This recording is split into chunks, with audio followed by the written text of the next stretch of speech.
Oke,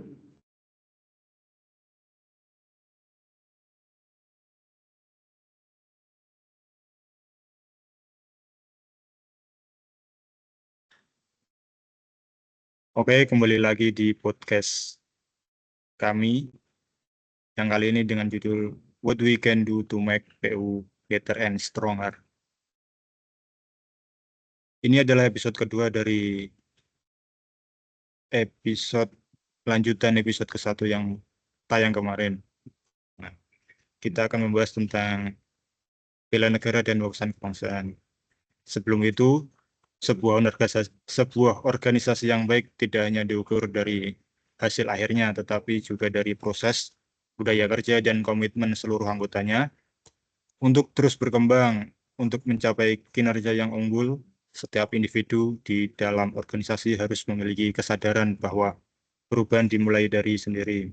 Sebelum itu, perkenalkan, nama saya Arinal Haq dari Balai Wilayah Sungai Sumatera 4 Batam. Sebelum itu, alangkah baiknya kita perkenalkan dulu para teman-teman semuanya, dari yang pertama sampai ujung. Silakan. Oke, perkenalkan semuanya, saya Nisa Dini Safira dari BWS Sumatera 1 Banda Aceh. Terima kasih.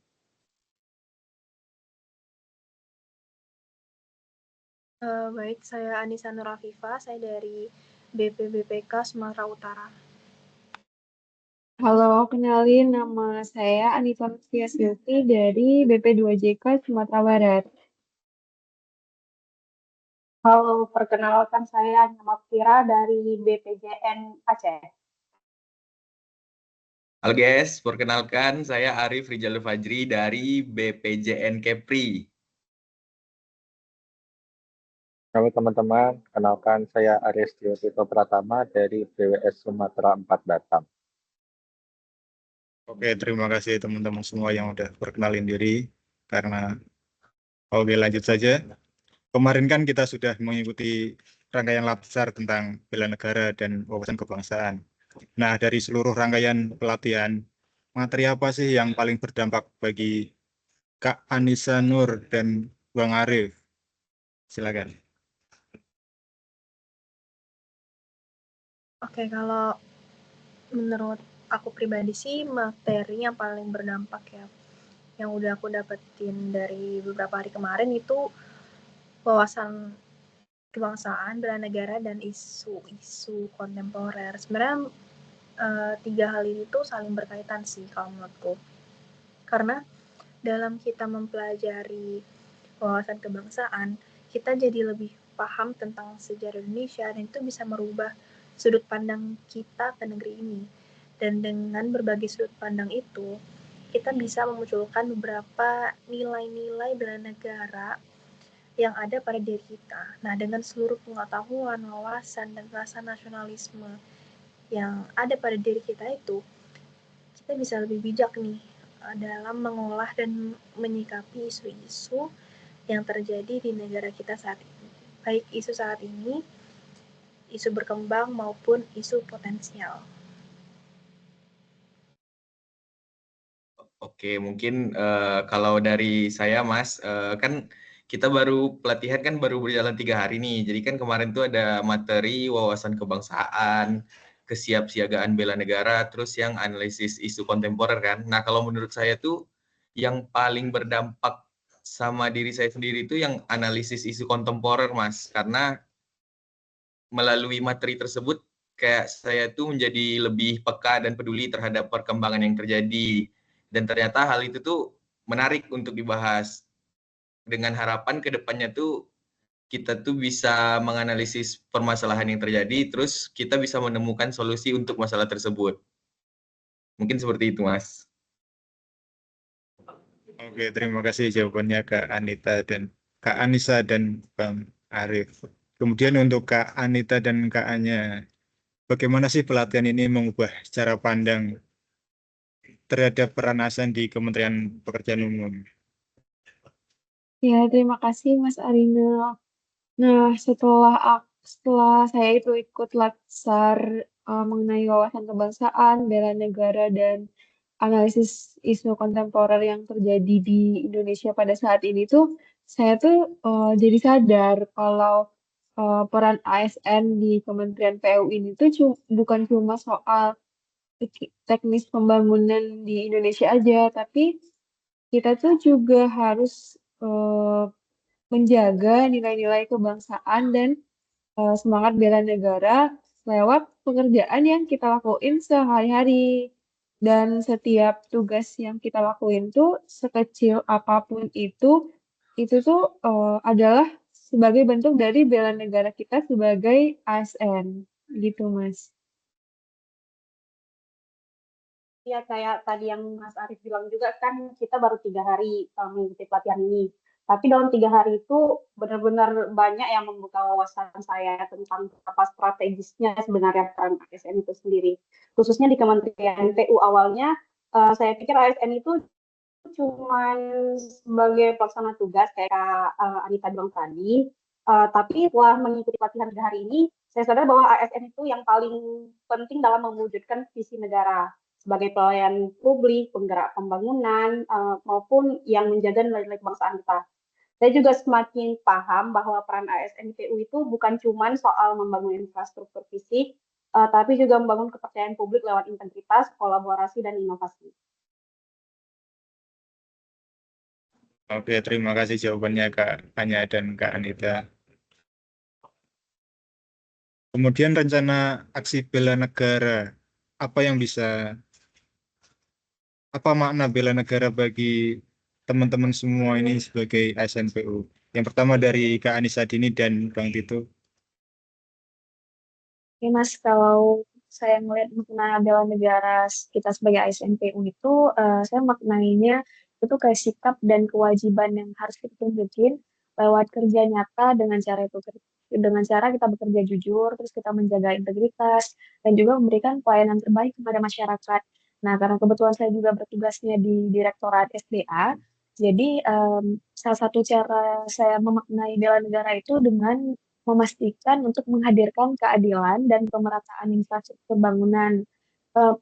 pembangunan infrastruktur SDA gitu dan jaringan pemanfaatan air untuk masyarakat karena hal ini kan juga sejalan dengan cita Presiden Prabowo di mana kita mau menuju ketahanan pangan.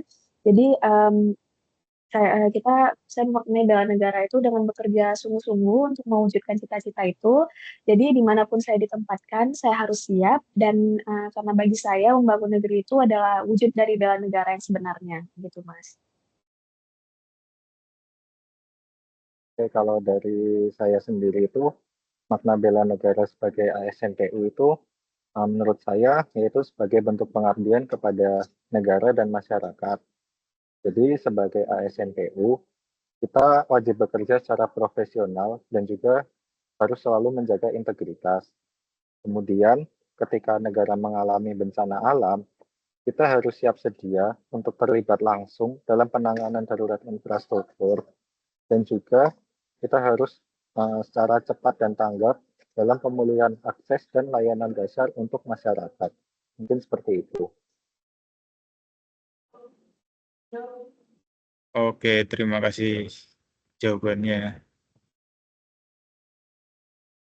Nah, tadi kan kita sudah bahas tentang makna dan cara pandang bela negara. Kemudian, apa sih bentuk nyata dari teman-teman semua dalam rangka bela negara yang bisa kita lakukan dalam kerjaan sehari-hari? Mohon dijawab untuk teman-teman semuanya. Saya mulai dari saya dulu ya. Kalau menurut saya, seperti yang saya sampaikan tadi, bentuk nyata bela negara yang bisa kita lakukan itu dengan cara bekerja jujur dan menjaga integritas kita, baik di lingkungan kantor maupun di lingkungan sehari-hari. Kemudian, caranya bisa kita wujudkan dengan tindakan langsung seperti disiplin dari masuk sesuai jam kerja, kemudian jujur dalam membuat laporan dan sebagainya. Nah, selain itu, kita juga bisa berusaha untuk tetap menjaga netralitas, untuk menjaga suasana kondusif di kantor terutama. Jadi karena untuk menurut saya menjaga kondusivitas itu adalah sebagai salah satu cara kita untuk tetap menjaga persatuan gitu Mas. Oke, terima kasih. Lanjut ke Ya kalau dari aku sih mungkin untuk dari diri sendiri itu kita bisa terus belajar ya dan meningkatkan kompetensi diri supaya bisa menjadi ASN yang profesional dan kompeten, sehingga dapat membantu negara tumbuh lewat birokrasi yang cerdas dan inovatif.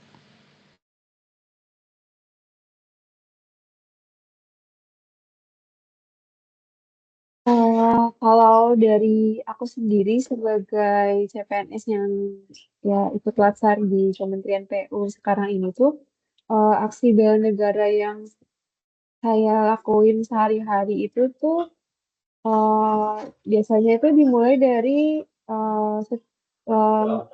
membentuk sikap disiplin. Datang tepat waktu untuk mengikuti latsar, terus mengikuti pelatihan latsar ini dengan serius, dan saya juga berusaha untuk menjaga sikap jujur, juga menghargai keberagaman. Nah, kebetulan tuh di satu angkatan kami itu tuh juga ada yang dari Jawa, Sulawesi, dan Papua, juga dari Sumatera sendiri gitu. Nah, saya juga berusaha nih taat pada nilai-nilai dasar ASN.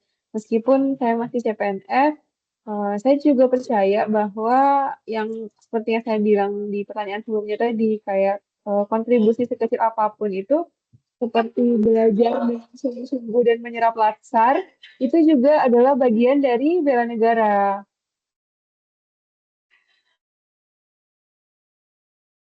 Kalau Oke, saya sendiri sih, lanjut. oh iya, kurang lebih sama ya kayak kakak-kakak sebelumnya, kayak disiplin kerja, mengerjakan tugas sesuai deadline, mengikuti apel di lingkungan kantor, juga mungkin kalau ada acara-acara eh, nasional, misalnya kayak Hari Kartini atau hari apa menggunakan batik, itu salah satu aksi nyata dalam bela negara sih kalau dari diri saya. Oke, mungkin bisa kita ambil dari nilai-nilai bela negara. Jadi kayak contohnya tuh setiap ada Pancasila. Jadi dengan melakukan musyawarah mufakat pada setiap diskusi atau rapat di pekerjaan kita, kita itu udah menjalankan aksi nyata bela negara kalau menurut saya, Mas. Oke, terima kasih Bang Arif. Lanjut. Kalau dari aku sendiri itu mungkin dalam menerapkan bela negara di keseharian pekerjaan sebagai ASN PU itu bisa dengan cara uh, antusias dan tertib dalam melaksanakan upacara maupun apel yang dilaksanakan di balai masing-masing. Mungkin seperti itu aja. Oke, terima kasih atas jawaban dari teman-teman semua. Nah, kalau dari jawabannya beragam ya. Kalau menurut saya sendiri sih mulai dari hal terkecil yaitu menjaga diri, rumah, dan lingkungan dari sampah-sampah yang ada. Yang mana itu adalah sikap cinta tanah air dan menerapkan sikap saling menghormati antar warga negara terutama di lingkungan kantor sebagai bagian dari toleransi. Nah, kalian pernah nggak sih dengar isu semua anggaran di sektor pemerintah itu dipotong atau efisiensi? Nah, tantangan ter tantangan terbesar Kementerian Pekerjaan Umum sekarang ini adalah keterbatasan anggaran yang tidak sebanding dengan kebutuhan infrastruktur. Nah, apa inovasi kecil atau ide praktis yang bisa teman-teman lakukan agar PU menjadi lebih baik dan kuat dalam mengatasi tantangan tersebut? Oke, kalau dari saya, inovasi kecil yang bisa dilakukan itu seperti membuat database sederhana yang berbasis digital untuk memetakan kondisi infrastruktur di wilayah kerja gitu. Jadi data yang ada itu lebih rapi dan mudah diakses. Di mana ini juga berkaitan soal efisiensi anggaran tadi. Karena dengan ada database, jadi perencanaan pemeliharaan dan rehabilitasi itu bisa lebih cepat dan anggaran yang digunakan itu jadi tepat sasaran gitu. Nah, karena sebelumnya selama 2 tahun saya di BLS itu soal data ini masih gimana bilangnya ya, suka balik diminta. Jadi kalau misalnya ada database yang utuh, database digital yang utuh gitu, saya rasa akan lebih efektif dan efisien untuk digunakan gitu. Jadi akan sangat membantu untuk membuat kinerja PU menjadi lebih baik.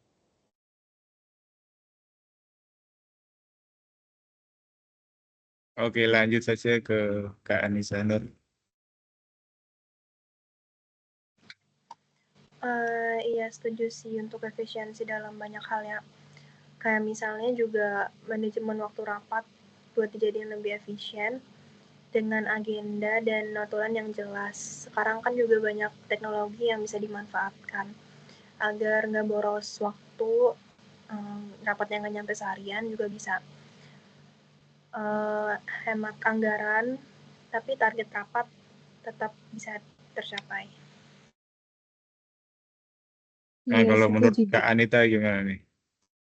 Ya, aku setuju juga sih sama jawaban Kak Anissa. Tapi menurut aku tuh agar PU tuh bisa jadi lebih baik dan lebih strong gitu dari sisi efisiensi yang terjadi sekarang ini tuh kita tuh bisa kok mulai dari hal kecil kayak bantu rekan kita untuk memahami sistem digital karena kan nggak semua orang tuh paham sama sistem digital yang udah ada. Dan di Dirjen Bina Konstruksi pun juga sebenarnya udah menerapin si sistem digital itu sendiri buat pengadaan dan lain-lain. Juga kita juga bisa ngurangin penggunaan kertas dan kita ganti pakai semuanya dengan dokumen digital atau sistem cloud gitu. Dan kita juga bisa memperbaiki komunikasi lewat pengingat atau jadwal bersama juga bisa. Karena tuh langkah yang kecil pun tuh bisa bisa berdampak besar kalau kita tuh jalanin dengan konsisten gitu. Oke, lanjut ke Bang Arif. Kalau Mungkin menurut saya, iya. Kalau untuk saya sendiri sih, untuk pembangunan infrastruktur tuh pasti bakal sering rapat atau ada sosialisasi atau apa, itu bisa dilakukan secara online ya. Kalau banyak rapat yang dilakukan secara online, saya yakin bisa menekan efisiensi banyak. Itu aja sih.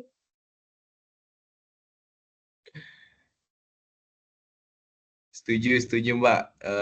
Kalau misalnya kita ambil isu efisiensi kan, jadi kayak kalau di tempat saya tuh kan di Bina Marga tuh ada kegiatan monitoring evaluasi kan. Jadi kayak saya tuh kepikiran untuk mengusulkan penggunaan platform digital untuk melaksanakan kegiatan tersebut. Jadi nggak perlu terlalu sering ke lapangan, jadi lebih menghemat biaya perjalanan sih Mas. Mungkin seperti itu.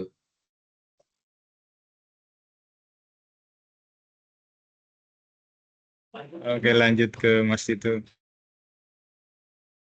Oke, terima kasih. Kalau dari saya sendiri itu mungkin karena efisiensi anggaran, jadi beberapa proyek yang misal sudah seharusnya diadakan itu jadi lebih dirampingkan atau dikurangi ya. Jadi karena proyeknya dikurangi, jadi menurut saya itu sebagai ASN itu kita lebih bisa untuk memantau dari proyek-proyek tersebut. Jadi dengan cara yaitu meningkatkan kualitas pembangunan proyek dibandingkan dengan meningkatkan kuantitas dari proyek tersebut. Oke, terima kasih atas jawabannya teman-teman. Izin nambahin kalau menurut saya pribadi, karena kita terdampak efisiensi, kita sebagai insan PU harus menentukan proyek prioritas dan mencari sumber pendanaan kreatif seperti kerjasama dengan swasta agar pembangunan infrastruktur tetap berjalan sesuai rencana. Nah, akhirnya sampailah kita di ujung podcast kali ini. Ada satu pesan nih untuk teman-teman ASN lainnya agar tetap semangat dalam bela negara. Terus berkarya, walaupun dengan segala keterbatasan, kita harus inovatif dalam bekerja dan selalu menjaga integritas agar tercapai pelayanan yang terbaik untuk masyarakat. Akhirnya, sampailah di ujung podcast. Saya Arinal Haq, mewakili semua pembicara kali ini. Kurang lebihnya mohon maaf. Assalamualaikum warahmatullahi wabarakatuh. Waalaikumsalam. Mas, Waalaikumsalam Waalaikumsalam. warahmatullahi wabarakatuh. Terima kasih Mas. Mas. Yeay. Terima kasih guys. Aku kira nggak perlu jawab Waalaikumsalam, Kak. Nggak apa-apa ya. Ya, dan Jawab nanti Kak, bisa wajib.